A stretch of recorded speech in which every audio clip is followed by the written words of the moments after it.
can't follow that. Yeah. Hey, Denise. Yes. Missed you big time last week. Thank Just wanted to say you. that right off the bat. Thank you. You're Thank not going to you. ask any questions like, for instance, hey, Road Dogg, what's your favorite match in your career? What's your favorite No, color? I got some tough questions prepared for today, actually. Oh, good. Good, because last week I felt like we just talked to each other the whole time. Well, we did. I was told that that's kind of what this is all Yeah. about, but it sure felt weird. It kind of does if you like Like climbing the rope at gym class. because Brian, it's kind of like, well, why would people care about us just sitting there shooting the shit? Just two old jackasses They talking. do. Yeah, that's weird. do. It's Well, you're crazy. weird. You people listening Yeah. are weird. And Well- people loved the show last week. I mean, even though it was, you know, technically like we had a little issue on our end with the Well, I mean, audio, one of you is producing the show in California, and the other Yeah. one is doing the show in Florida. So yeah, it's- but like it was still. I mean, it was brilliant. It was brilliant stuff on our part, right? Well, some people were actually saying, Sean, that they thought this was one of our best shows, regardless of whatever little quirks there was going Yeah. on. A lot of people very liked the show because they liked the back and forth between you guys. Yeah. Wow. Hey, Denise. Yeah. Hey, what's going on in wrestling? Well, there's a lot going on in wrestling, but, I guess right now, if you want to go ahead and we can start off a little, maybe, how about this? There Hey, is you're so steering much. the ship this week, Denise. I know. So how about this? There is tons going on. She said, "I know, No, so just shut up. shut up. I'm trying. All right. Well, Shut you up, know honey. what? I'm trying to drive." I'm just going to get into it. There's lots going on in the world of wrestling, and I think that you guys would be the great ones to go ahead and sort of give us an input with everything going on right now. So much business, so much talent out there. I want to know from when you guys started to right now, what are you guys thinking of what you're seeing with the landscape of pro wrestling and how everything is evolving right now? I know that's a very broad question, but maybe we can go ahead and kind of kick it off there. Yeah, I don't think it's broad at all, especially from where we're sitting at the Performance Center. Like, we are in the midst of the evolution, whether our old bitter asses like it or not. Yeah. We've actually spent a lot of time in the past 2 weeks talking about that evolution, and it's not only in the business. I think what we've talked mostly about is not the business aspect of it, but it is a great time to be a professional wrestler or sports entertainer, and it's also a great time to be a fan. The best time ever, maybe, Yeah, right? yeah, it just might be. That's for real. Wow. But what we've talked about down here a lot is the evolution in the work rate itself, and the evolution of the old guys saying slow down, and the young guys kind of working at a quicker, faster pace. And it's really, I'm torn, and we've talked a lot about that, Sean, but I'm torn inside my head because I want to be that bitter guy that says, "Hey, stay off my lawn, slow down with your hip tosses and no selling of Yeah. super kicks." But like I do think that's where we're at. Yeah. So get back on the porch, old man, and enjoy the show. You know what I To mean? a certain degree. Yeah. And it's, Brian, it's easier to be that way when you can point to one of their matches and go, you know why that didn't work? Yeah. Well, it's hard to when the people are going crazy the whole damn match. Yeah, You yeah. can't you go, really go, hey, that didn't work for you. Yeah, no, it didn't work for you, old man. Right. You know what I mean? And so, yeah, it's an evolution in the industry all the way, through Yeah. across the board. So great time to be a wrestler, great time to be a fan. Well, last week you guys mentioned that you guys talked a little bit about having a wrestler, not just being a wrestler, but also being a content creator. And Road Dogg, you also talked about a lot of the television production and, going through entrances. And Sean, you even mentioned that was something that, maybe you didn't have and now the guys have. But now I want to know, with NXT sort of always topping itself each and every single show, a lot of people can argue, can it get better than what it is right now? Because it's absolutely incredible. So now, given that, I want to know, what is your vision moving forward with NXT? Well, yeah, the question is, can you top yourself? And I think that's the age-old question. That's I firmly believe that the only competition NXT has is themselves being a better NXT than they were yesterday. And so far, what I've seen over the past 5 years is they have done that consistently. So whether we believe as viewers or we believe on the inside that it can be done, I think they'll prove that it can be done when it's Takeover 26. The talent down here seems to challenge themselves and kind of challenge each other in a competitive team kind of spirit where you have to step up. You have to say, you follow that, mother trucker, Yeah. and the next guy out follows it. You know what I mean? So it's the high tide rises all ships, and I believe these guys down here got so much talent.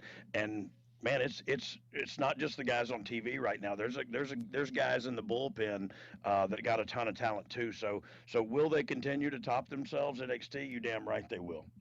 So now, the Attitude Era had some of the most talented roster ever. But now, do you think that the current WWE roster may actually be more talented, or what are your thoughts on that?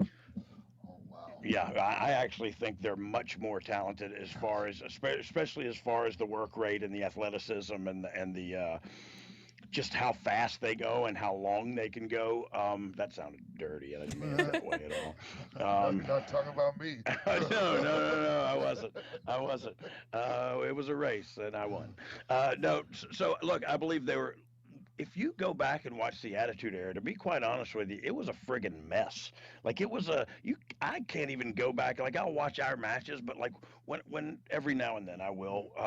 But there would be a match going on, and all of a sudden, two other guys would fight out on the stage, and then they would fight down and fight the guy on commentary, and then it was just like, what's going on here? It was very hard to delineate the storylines and the story progression. So I think it was kind of a mess, but for the time, it was really cool and it was must see. And so I don't know. I just think there was some good characters back in the day. Today, I think the industry, that evolution that you talked about, is kind of going more towards a there's still characters with more of a sporting direction and a competitive direction, and there's no way in hell the New Age Outlaws we're gonna be in that conversation. We were a bunch of pirates, you Yeah. know, and just over the top.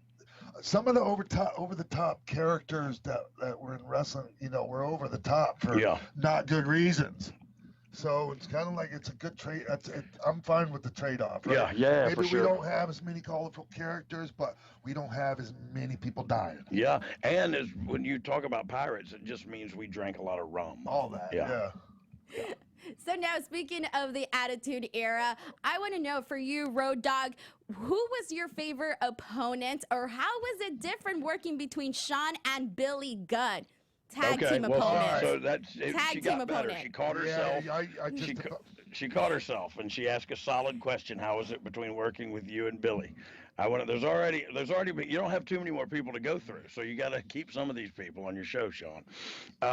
So I've told this story, and you've heard it several times this week already. But I was tag team partners with Billy Gunn, probably.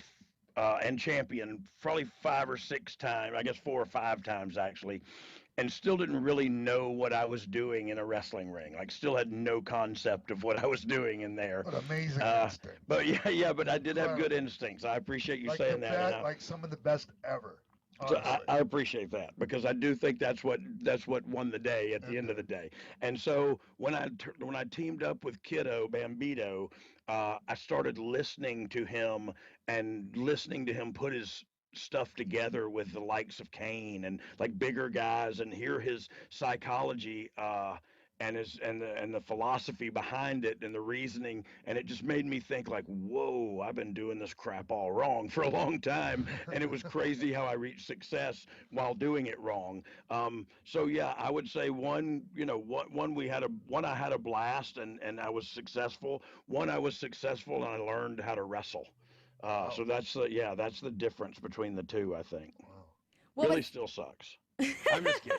What was the difference between incredible working with athlete? I couldn't have asked for a better partner. Love Billy Gunn like he's my own brother to this day. So I was just ribbing Billy. Don't get hot. Thanks, Brian. Yeah, no, thank you for teaching me about wrestling. I still go back and watch our tag matches. I do it quite often actually, because they were just. No matter who we work with. I mean, like I was telling you, like the Hardys, we got a couple matches with the Hardys on TV, and really like mainly like I felt like we were really good at TV matches. Yeah. You know. I mean, I like doing the house show stuff, but. Well, it's two totally different things. It is two totally different things, and we could actually have a whole show talking about that. But I do think the television matches, the speed of them are different, the pace, and we. The flow. Look, you and I had really good timing, both of us separately. So when they put us as a team, we had Billy did too. I'm not saying that. I'm just saying we were talking about me and you. Really good timing and good ring presence and good ring placement. So we knew where to be and when to be there. And the best entrance music ever in the history just about of like entrance Run music. DMC doing your entrance music. That's pretty cool. If you're someone from my generation, there's nothing cooler. Nothing cooler. Cooler. So what was the difference between teaming with Sean and working with him against as an opponent? Oh, you just have to be wary of the spin kicks. Yeah. Like you just got to put your hands up, or you're gonna just eat some size 10.5 or whatever size you are. You're just you're gonna bleed from a facial orifice if you don't put your hands up. Like look, no, our timing was good together too, and I feel like we had good psychology and put our matches together well. So it was always fun to work. We didn't have a whole lot of singles matches. Against each other. Yeah. As far as when we were in DX, we had that little thing. You know, I think it was SummerSlam or whatever. Just that little thing. Yeah. No, but it was just SummerSlam. No, but before that, when I was a 1, 2, 3 kid, you know, we had one in '95, which was excellent. Yeah. That was excellent. And I was like a year and a half in the business. Yeah. That's the truth. Yeah. You'd been working like 12 years at that time, and I'm older than you. So go figure. Yeah. So, but I mean, I really enjoyed the stuff with, you know, Scott and I and you and Jeff. Yeah. What WrestleMania 11? Yeah. Man, Jeff Jarrett could throw one hell of a drop kick. I don't know why I just thought of that real quick out of nowhere, but holy shit, man. I love Jeff too. All right. Oh, I was like, okay. No. Okay, so now I also want to ask, sorry, I think I'm going to do the rest of this podcast in this voice, in this cadence. Okay, I like it. Okay. I'll do it in a British accent. Yeah, I'll do it in a British accent. All right. All right, go ahead, Lane. Yeah, so last week you also talked about a little bit of the difference between working as a writer on SmackDown and then now working on NXT. So now I want to know though, as a writer, was there anybody that you ever went to for, you know, sort of advice or anything like that? I mean, you know what? I didn't, and this is going to sound cocky and braggadocious, and I don't ever mean to come off that way, but like I know in my mind what is good and what is bad in sports entertainment, and I'll toe the line as much as I can. But I know that my way works because it's in my head, and I've either done it or seen it, and I know it works, and so I trusted my instincts and I went with them. Now, if you had an idea and told me the idea, I wouldn't know for a fact that your idea would work. But I believe you believe it, and if you told me your idea and it hit me, oh crap, that's a lot better than what I had. Immediately I would change it and we would go with your idea. But again, I don't know that your idea is going to work, so it's not. When someone would come to me and say, hey, you should do it this way, I would go, yeah, I don't know. That's not the way I would do it. You know what I mean? Again, because I know that my idea will work, and I know it would be at least good television and good for the character direction. And the one thing I did take a lot of criticism, I guess, but was for long-term character consistency and stuff. Like I would make it good. I would make it good for that segment, for that show. And a lot of times I would get feedback like, hey, you know, the big picture, we're trying to build this guy. And okay, well, everybody will forget about that by that time and we can build him back up. So I took a lot of criticism, but no, I didn't go to anybody for advice. I trusted my gut and it got me as far as it got me. And so, yeah, no, I feel like I was doing well. I know the internet thought differently sometimes. But you weren't on the writing team when you first got a job back. No. I became lead writer of SmackDown when it went live. Yeah. And I don't remember what year that was, but yeah. But how did you even end up in? So I was working. Yeah. So I was right. working on the writing team. Even shortly after I got there, they came to me and said, "Look, I think you could help here," and I think I did help there. What did you bring to the table? The wrestling experience, the experience, and also television wrestling experience. And see, I broke in, you broke in wrestling and working shows and stuff. Yeah. I kind of broke in WWF at the time, WWE now, but I kind of broke in on there. So that was like I was doing jobs on WCW, but still it was on TV. I never worked any house shows. I just worked on TV and did jobs and with my brothers, and then I got the job up there and it was right on TV and right. So I kind of learned. When I broke in, it was more learning about the television aspect than it was about taking hip tosses and drop kicks. So I brought that side of it to the table where a guy could write me a good story arc, but I could then make it happen in the arena for that 8-minute segment. The execution of it all. And so I do believe and I think I still bring that value down here. I just haven't at NXT I haven't been used in that way yet. I think once we get down here and I get to know, I think you have to show them how to use you, right? Yeah, because I do think it's kind of there's definitely a job description and a billet that I will have, but it's also like, okay, where can we have this resource now? And again, it sounds braggadocious, and I don't mean it to come off that way, but we have this resource and we have this person who has this knowledge. Yeah. How can we best use him, and in what places can we use him, and do we use him in all places? Do we use him in specific places? And I think that as NXT grows, as my job grows, we will evolve just like the industry here. So,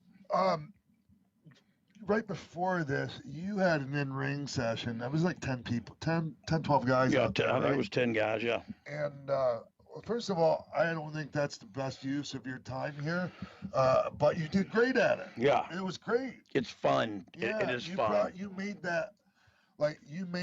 that session a different. It had a totally different feel than anybody else's. For sure, and made it fun. Yeah, and I feel like I'm going to sit up because I'm fat and I need to sit up. I'm going to pass gas and probably hear it on here. Are you going to fart? Oh God, no. I'm just kidding.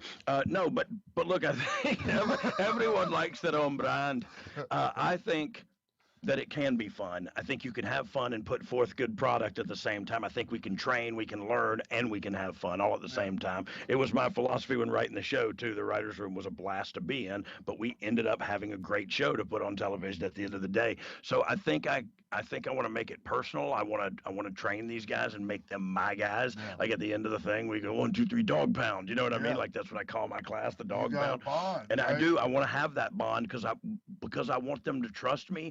I want them to trust that I will never steer them wrong, and that I will teach them to the best of my ability, which is I wasn't the best one ever, but I did all right. You know what I mean? And so I just give them advice on the creative direction I think they should go. And again, creativity and creative in sports entertainment is not objective, it's subjective. So it's never a right or wrong. It's just my opinion, this old 50-year-old redneck's opinion that did pretty well for himself, even while he was on dope all the time.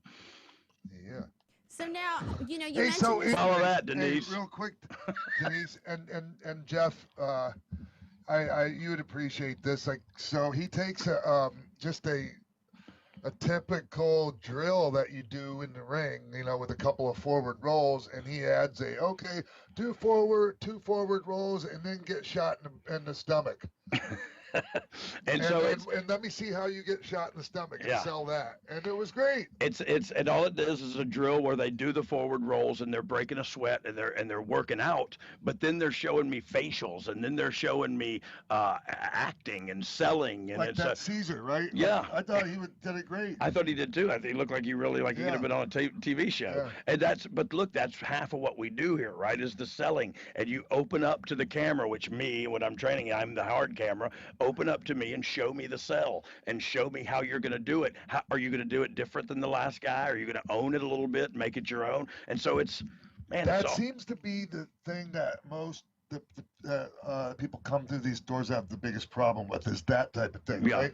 Because like their athleticism and their moves and their great spots they do in the ring is what got them here, right? Yes, especially the guys who have made a name for themselves on the independent circuit. But look, I think also they have to create some individuality. They have to step out from the norm. They have to make a name for themselves here in front of me, in front of you. What are you going to do different? I know you've watched Dolph Ziggler on TV and you know how to do the moves, and a lot of 9 times out of 10 they want to do the thing they saw The Rock do, or they think they saw you do, or whatever. And it's like, okay, that's cool, but can you now make that thing that you're trying to emulate somebody? Can you make it your own a little bit? I mean, the leg wiggle that I used to do, I just stole from Jimmy Boogie Woogie Man Valiant, and my dad kind of did that. He was holding on to the top rope. And it's just nothing, but it's something, you know what I mean? And it was individual to me because nobody else was doing it, and I think we're going to do some promo classes here in a minute, and the biggest thing to me is, and I tell these people, like, fail at 100 miles an hour, fail big, go out on a limb, don't be afraid to make a fool of yourself. That's endearing. Don't be afraid to act a fool. Too many people and too often everybody tries to be strong and everybody tries to be cool. Well, guess what? If everybody's like that, nobody's strong and nobody's cool. So so step outside the norm. Think outside the box. You know what I heard this morning? Denzel Washington giving like a commencement speech to a graduating class. You can probably go on there and find it. It's like 6-8 minutes long. It was so cool, and like I listened to that this morning, and then I came here in that mindset. Like he said some things that were great. It was great advice, and one of them was fail big, man. Don't be afraid to fail big, because at least you'll learn from that mistake, hopefully, and move forward. And you tried. You know, too often I'm too cool to do that. I work strong style. Okay, well, so does everybody else. Back of the line, jackass. I was actually about to ask you that earlier, was if you were teaching promo class. And so now that I heard you kind of give an insight to this, it's really cool, because sometimes, that's one of the things that, a lot of people have said, like, oh yeah, like the wrestling's super great right now, but one of the things that's lacking is the promos. People need to do better promos, et cetera, et cetera. So how do you think that we can all sort of get on the same page with that eventually?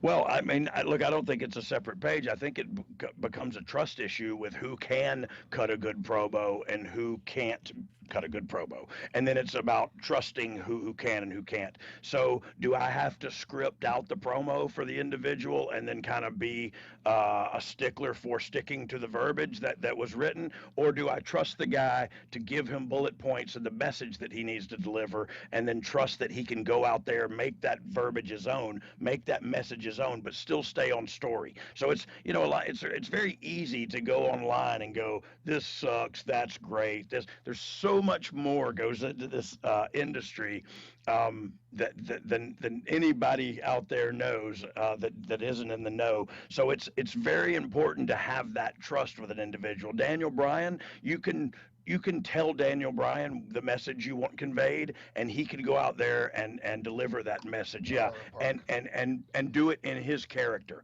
See, that's the big thing to me, is to you have to earn that trust, but to develop that relationship where you can trust your talent and you pick out which ones. Hopefully you can trust them all, but then it's easier to just give them bullet points and let them deliver it in their own individual voice. So the Road Dogg would not say something that way, but Daniel Bryan might say it that way. So Road Dogg writing it is not smart, because then I'm stepping on Daniel Bryan's character. I need to give him bullet points and let Daniel Bryan put that message together.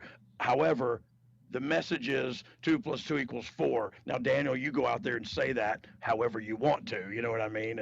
And he would be brilliant at it. But some people are not so brilliant at it, and so you got to script their promos for them. And that's, I don't know. Isn't that something you have to do here in about 3 minutes? Yeah, I do. I got a few minutes because I feel like we're just getting rolling.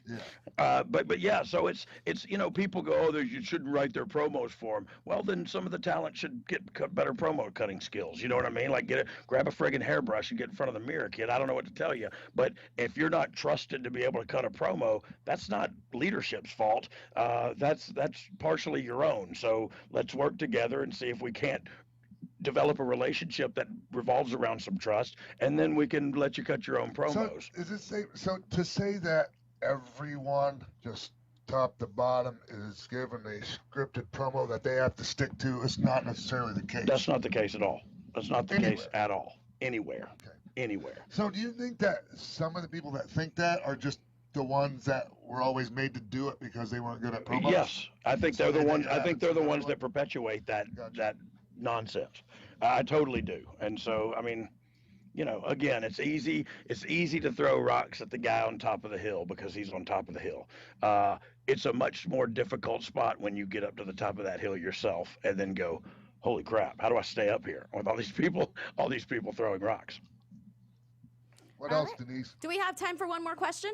Yes. Yep. All right. My last question to you is, you were able to see Triple H go from, from being a wrestler, transitioning into such a bigger role into now what he's been putting so much input and everything that he has done for NXT. I want to know, how has that been, like, sort of seeing his career evolve? And then also with you and HBK having prominent roles in the company now, did you guys ever think you would get there? I want to know a little bit about that.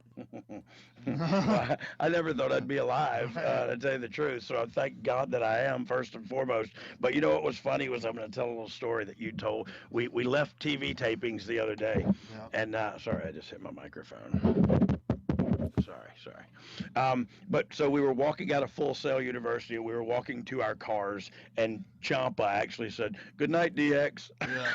We were like, "Night, John boy," and it was funny. It was cute, but whatever. So we're talking there, and kid X-Pac says, "Damn, Brian," and I was like, "Yeah, we did it, man. 2 long days." And he was like, "No, not that.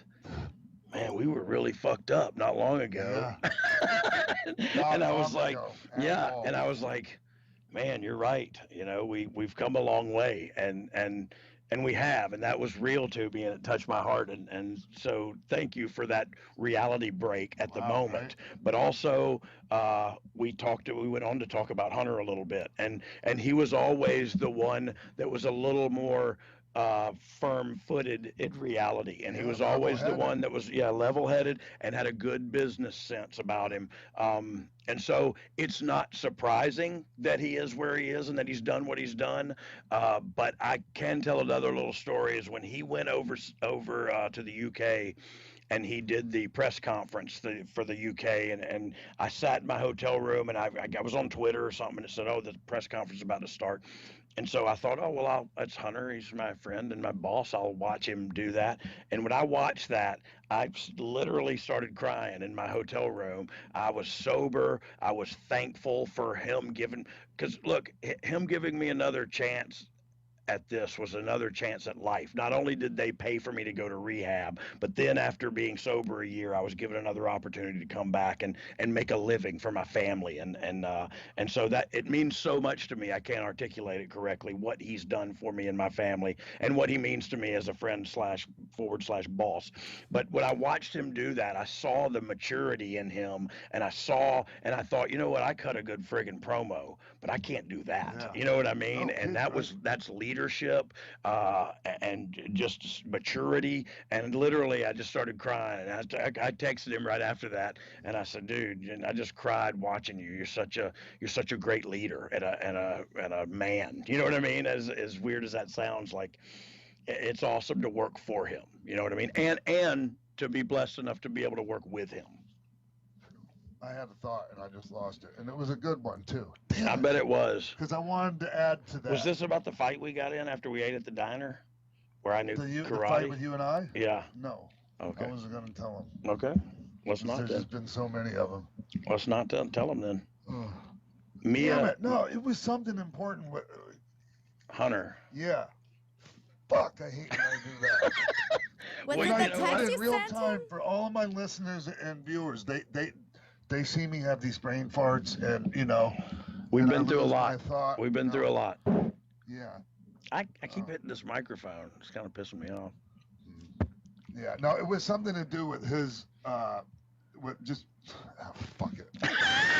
Just Now fuck it's it. gonna stay with you all day, Sean. tears in It a wasn't a bucket. text, because I remember one time you talked about a text. What, you texted him after the show? Was it anything about that? No. No, just forget it. No. Okay.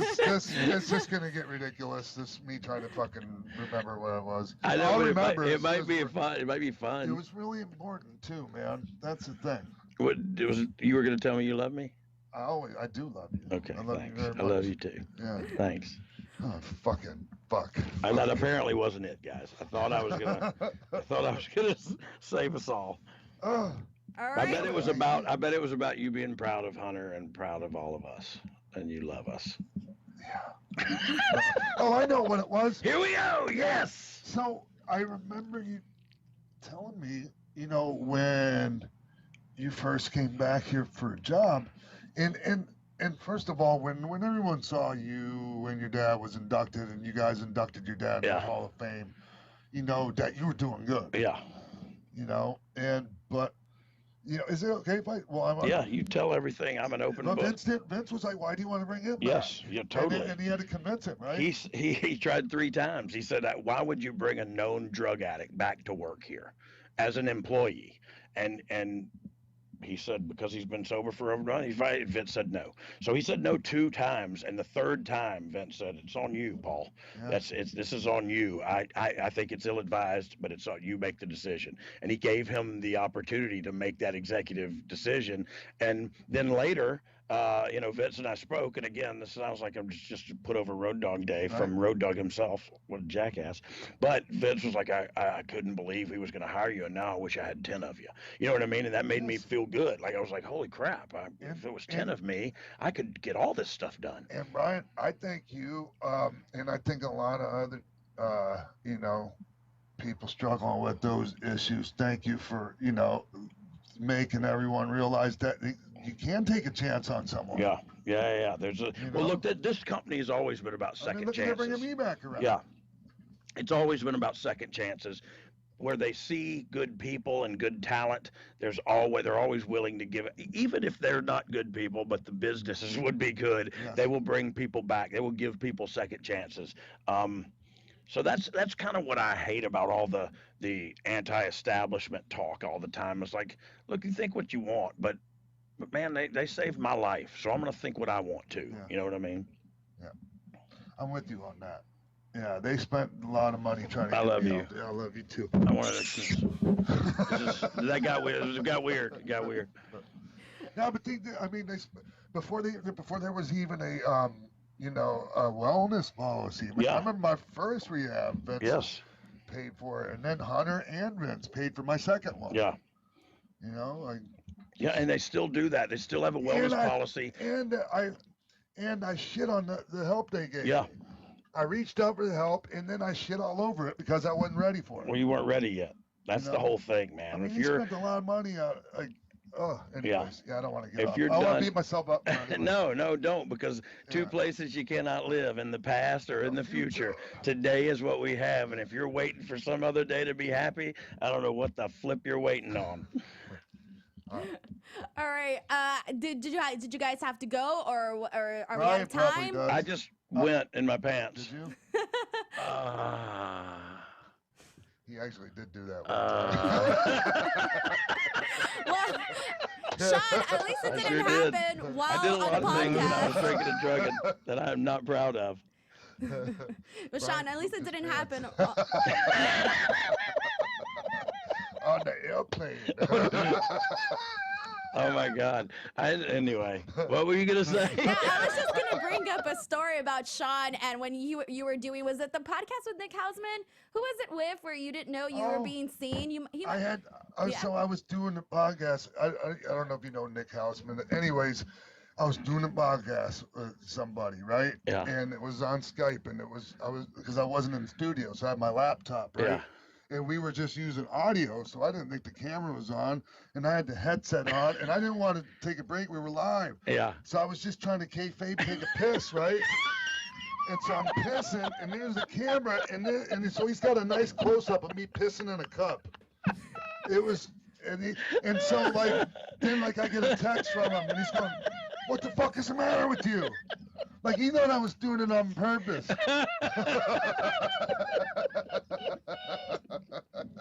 What was the sponsor? Viagra. It was so great. All right. Because I mean, if I knew I could have got that reaction, I would have done it on purpose. I would have done that a long time ago. Yes. Oh my God, shit. That is an awesome story. Yeah, I got to leave it at that. Actually, it's all downhill from here. It is all. It's like my entrance. Once the bell rings, it's all downhill. All right. Hey, so how about, is that enough for a show? Yeah. Do you guys want to do social media handles before you go? Yeah. Okay. You can do it. Do it for me. All right, guys. So don't forget, if you guys want to check us out more on Twitter and Instagram, we are at Xpac123 Show, Twitter and Instagram. And you can follow Sean at The Real X-Pac as well, and Road Dogg at WWE Road Dogg as well. So don't forget to check us out. And until next time, we'll see you guys later. Thank you, Denise. Yep, thank you, Denise. Great job. So much better show than last week. Thank you, guys. Hey, thanks, everyone. Yep, thank you, guys. Thank you, Jeff at AfterBuzz. You got it, guys. Hey, great show, y'all. That's my life. Hey, that's what the story of my life, AfterBuzz. Is that Roxy? It's a perfect way to go out. There might be rocks in the back. All right, we're getting out of here, guys. Bye. All right, thank you, guys. Yep.